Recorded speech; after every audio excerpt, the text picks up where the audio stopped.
I remember having this conversation when Black Lives Matter first started out, and the organization was just starting, and a lot of people was against Black Lives Matter. Now, I wasn't totally against Black Lives Matter at the point because right then I was with the slogan like Black Lives Matter, and I wasn't yelling it down the street like Black Lives Matter, but I was like, yes, I totally agree with that. Black lives do matter.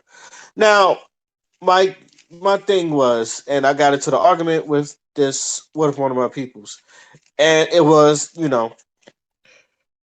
you always see this thing where it's like, yes, they're going against police brutality, but what about when our own people get killed and murdered by our own people? It's like, when is Black Lives Matter then? Now, my whole thing was, I do think Black Lives Matter should show up in the organization, not just for police brutality, but for gang violence as well. Now, that's been my spiel on Black Lives Matter because we got a lot of young people in gangs that shoot and kill each other, especially in Chicago and yes, in here too. Now, maybe it's just me. It's not as bad as it was when I was growing up because niggas used to fucking kill all the fucking time. I used to live in the worst parts of Maryland. Forest Creek, I lived there. Berkshire, I lived there. I lived in when I used to live in DC. I used to live in Berry Farms. I've lived in the worst of the hoods around here. Um, and I was able to get myself out. My peoples were able to get themselves out. But you see a bunch of gang violence, like you see this shit, and like just like police brutality, you're kind of numb to it. And in my opinion, you shouldn't be numb to it because, um, but we are. Now the I remember like having this argument, and I was like, and this was over Facebook, and it was, I think Black Lives Matter should have some type of video documentary showing the good they do for the community, just the same way the Black Panthers did when they started WIC. The thing about the black, and I like when I seen this video, and before I talked to him about it, I seen this video. It was about the Black Panthers, and there's documentaries on Black Panthers, how they was doing good for the community, how they was policing the police, and how they was protecting the community. And now they formed this coalition, the Black Panther Party, and helped out their hood. Anytime when there was women and children in need, they did stuff for that. It was just like, now from the conservative standpoint and from white people that just don't know their history, you kind of look at Black Panthers as this terrorist group, whereas black people that we know who the Black Panthers are, no, they was just for our people and try to do stuff for our people. That's what the Black Panther Coalition was about. So I'm like, he should do that. Now, the I can't pull up the memory, but I know he's gonna realize this, that he feels like no one's going to listen. And my whole thing is, it's not for the people that's not going to listen. It's for the people that will. My thing is, it's just that I've always said this, and you know how Amanda Seals was just like, I'm tired of telling people about our pain, explaining to people about our pain. My thing is, you got to at least explain it to them once and like give them reference if they really wants to know. You got to at least explain it to them once. I'm not caring about the ones that don't want to know, but the ones that do want to know about the black struggle, you got to at least, if you're not going to teach them, point them into the right direction where they can look at it. And I feel like a lot of us, like, we complain about it, but when we ask you what are we going to do, you're like, Google it, or don't ask me, look it up yourself. And I've always said, you got to at least point them in the right direction, or like give them a reference of something they can read up on. That way they can get good information. If you're just going to tell them to Google it, they're going to find something that's going to counter your point. Now, either it's factual or not, that's not the point, but it's the fact that you didn't give him the right resources to go find this information to where they need to go find. That's why when people do a point, they quote their source or where they get their source from, just to show you like the studies and the data. That's why, like, when people debate people's like Tommy Sotomayor or Kevin Samuels, like, they're to a point where the data is just in their head. Like, they done spewed the data so much, like, I can just spew it out my head. I ain't got to look it up. I can tell you what it is and what it says from verbatim. Some of them are that good. Me, I gotta like show like if I'm a type of person that's like, where'd you get your source from? I'm not being an asshole. I just really want to know, just so I can be knowledge stuff. And I've had the same talk with this girl because she was like, yeah, it was like, how do you want to? Because I asked her, how do you want men to treat you? It's like, see, that's the problem. I was like, I'm not asking you to hold our hand. Just point us in the right direction. It's just like, but if you're going to tell people how to treat somebody, when I ask you, you got to at least have an answer. So with my homeboy, he was like, but his whole thing was they're not going to listen to it. I was like, and my whole thing is it's not for them to listen. But if you do put it out there, they can't say you never gave them the information. But if they're not going to use that information, there's someone on the other side that will use the information. Maybe you can convince them. There are some people I believe that you can convince, and that's how I feel about Black Lives Matter. Now, this is a long ass monologue to talking about what's happening in Chicago. What is happening? So, Oskino, what is happening in Chicago? This I randomly I don't get on World Star no more, not as I used to, but sometimes when I do, there are some headlines that just pop up in my head, and I just like, oh shit, let me just look at this. And this who it was today. Chicago rapper pissed, and this is from Hip Hop DX, but basically, World Star Hip Hop had this similar headline, not verbatim, but it was similar. Chicago rapper pissed on ops, your opposition, grave prior to 7-year-old daughter's McDonald's murder. So basically, this up and coming rapper, he was at a drive through in a McDonald's in his with his daughter in the backseat. Now, this rapper did a video. I believe he did a rap video. Him pissing on the ops grave, the opposition grave. Now, you're just now. If y'all don't know me, but I've had this similar videos about Chicago and the way they do gang stuff, and I always say, born a soldier, die a soldier. Them niggas are on another level when it comes to this gang shit and what the fuck they do. Yeah, after he peed on the ops grave, and I think it was a video of him doing it. Chicago, and I've said this, Chicago rappers are not just Chicago, but them gang members, they are super disrespectful to the ops. Like, like the whole smoking on Tuka grave or smoking on King Von grave and all that other shit. That shit came from Chicago. Now, correct. Now, I could be wrong, but the first time I've ever heard it was from niggas from Chicago. Anytime when some of the opposition is like, oh, we smoking on that op pack, and oh, we smoking on that pack tonight. Oh, we smoking on this pack. The first time I was like, oh, we smoking on Tuka pack.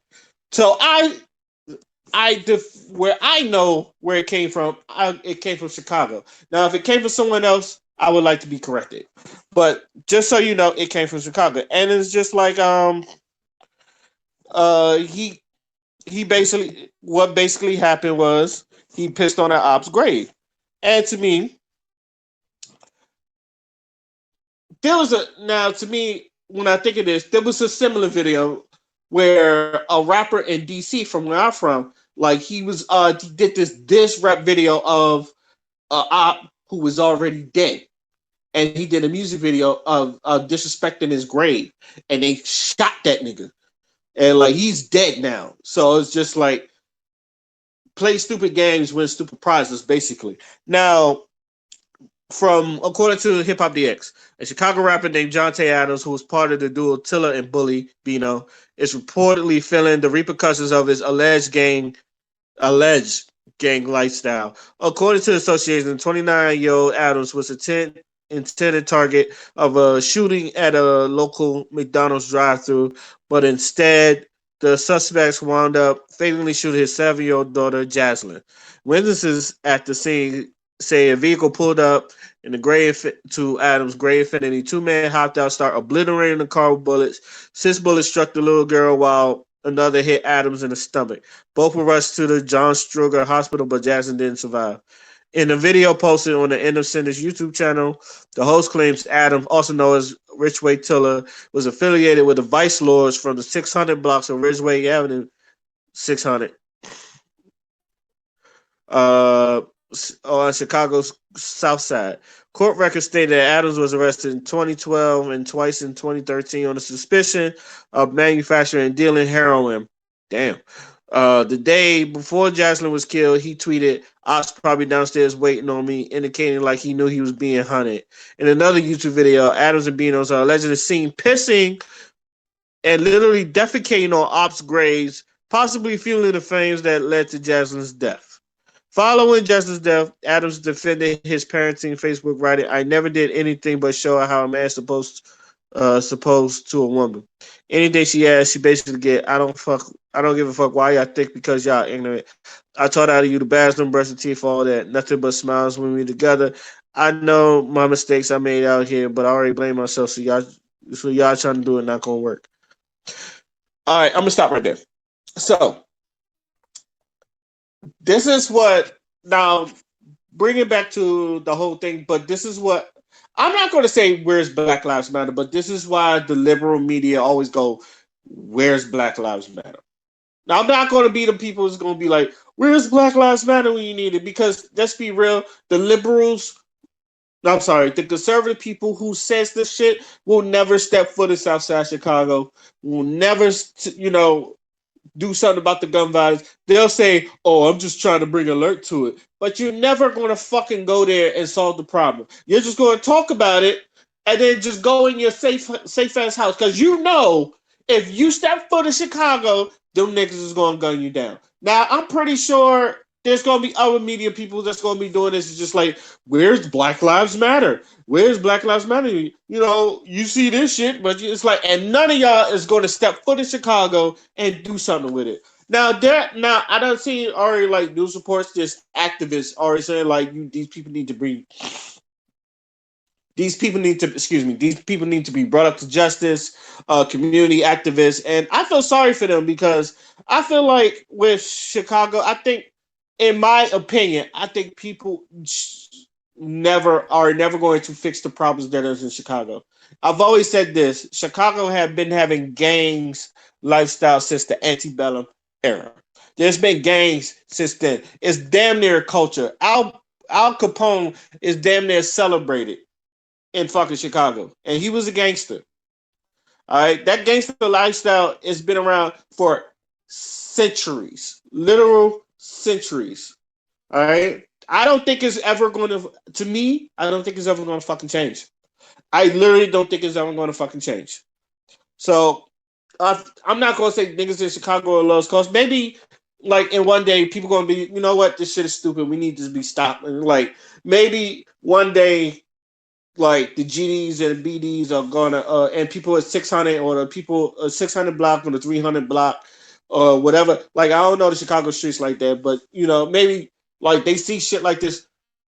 But I've also seen news where like shit like this happens, or let's just say someone's father is in a gang and they do some shit to the ops. The ops will literally kill their son. I've read two stories of because their father was also in a gang of the ops that they was looking for him, and if they don't go for them, they shoot their kids. Like when I tell people that Chicago gangs are ruthless, I'm not bullshitting. Them niggas are fucking ruthless. Like, have you ever seen Vlad TV when he interviews them? They're all like ruthless. Like, rest in peace, LPG Duck. And this is why I say born a soldier, die a soldier. That I felt like that nigga wanted to die on the field. Like, I'm pretty sure when they get older, like they get move out. That's probably why Chief Keef's out in Cali now. Like that nigga, don't get me wrong. I think like when you look at Chief Keef, it's like that nigga a killer. It's like that nigga a killer. I look at Dirk a killer. King Von, that nigga a killer. Like I don't know if they actually kill people, but you can tell like these niggas are different. And I fucks with like I had people when I was in the Navy that's from Chicago. Still some of the coolest niggas I know. I know my man, his name is Webster Boyd, and like he grew up in Chicago, knew Derrick Rose and all of them and shit. He like I remember like when Chicago and he knew like I was from Maryland, he was from Chicago, and I told him I was like, "Yo, I'm a diehard Bulls fan." I know, and like we just clicked on being Bulls fan, but he was a cool dude as well. But he was just like, yo, watch out for Derrick Rose. Because I remember it was like, I wanted Michael Beasley, and he was like, nah, Derrick Rose, he's the truth. And like, since then, I've been a Derrick Rose fan since. Because I was like, because of my man Westerboy, he was like, yo, that nigga Derrick Rose, he's the motherfucking truth. So, you got to watch out for him. That man's going to be the next big thing. So, because of him, like, he basically solidified my faith in Derrick Rose. But as I was saying, like, these niggas out here are different. And don't get me wrong, like niggas out here in DC, them niggas is different too. Like some of these gang people, like in the words of my man from The Wire, Slim Charles from The Wire, the game been the same. It's just a little bit more fierce. And I feel like these niggas is just more and more ruthless. Like you're pissing and defecating on the ops grade. So you want the smoke. You want the smoke. And I'm pretty sure them niggas that killed their daughter, they don't give a fuck. They probably got like they probably saying we smoking on that pinky pack tonight. And I guarantee you one of them niggas, like to me, them niggas are that ruthless. I think they may have a soul, but to me, them niggas are that ruthless where they probably say, yo, I'm smoking on that pinky pack tonight. I'm smoking on that jazz lit. I hope it doesn't. I really do. I really hope it does not happen like that. But them niggas out there are ruthless. And I think no one is going to. I said to a point where shit, fuck building the wrong one. Like I semi joke when I say this, because I feel like it's gonna be a point when they're gonna say fuck build the wrong wall around Mexico. You're gonna build a wall around fucking Chicago, South Side, and it's gonna be like brick mansions and some shit like that.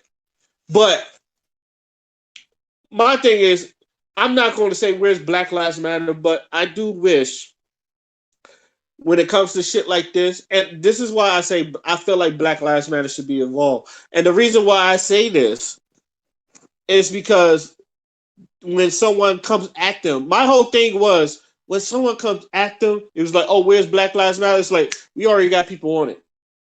Like we already got people on. We're trying to like fix the community. I feel like if my whole thing was I wanted the Black Lives Matter to be like this generation's Black Panther, where we're looking out for each other, we're policing the police, we're making sure shit gets done in the community. Because not only did they police the police, they also like looked out for the community. I don't really see that in Black Lives Matter, at least with the organization. Like as far as a nonprofit organization, the co-founder got a like $1.4 million mansion. Some people don't see a problem with that. I see a big problem with that, just because I don't know where the money is going, and that's just me. I just don't know where the money is going. It's just like now whether they say she got books and shit, but I don't know. I don't know. It's like you getting a private jet off of books now. If selling books is that profitable, there'll be a lot of book writers and shit. But maybe I don't know. I don't know about the book game. I might have to ask my old teacher because she write books. But in conclusion, I really think we need, and this is like, I feel like we need to take a look at the '90s where they was trying to stop gang violence even then, and like try to put some message to it. You know, what are we doing about the like self destruction and all that other stuff? There's like no like, when hip hop had a message. I'm not going to say it doesn't now, but when they really really wanted to put a message, they had shit like self destruction. We're headed for self destruction, and like even in the mid 2000s, there was like the what's going on. Like, and that was like, we don't have shit like that no more. I know Lil Baby did shit for Black Lives Matter, but what about, and I say that, and like I said, I'm more a centrist, like I'm in the middle, not, sometimes I lean liberal a little bit, but depending on what's the information, sometimes I lean this way, sometimes I lean conservative, depending on the situation. But I always thought that if Black Lives Matter like did shit or like was trying to do stuff to prevent gang violence and all that other shit, you couldn't tell them niggas nothing. Like, what do you do? Like, I already got people on it. oh, we already got people on it. Like I should be hearing in association with Black Lives Matter when it comes to gang shit is like, or thank you Black Lives Matter for bringing people in to help the community and helping people get jobs in there. But we don't see that. I don't even know where the money is going. So this has been a long rant. This is probably one of those Sergeant Willie Pete rants. But I want to know what y'all think. I know I was long winded to getting to the point. I apologize, but I really had a lot to say on this topic. So let me know what y'all think. Till then, my name is Oskino Fly, and I'm out. Peace.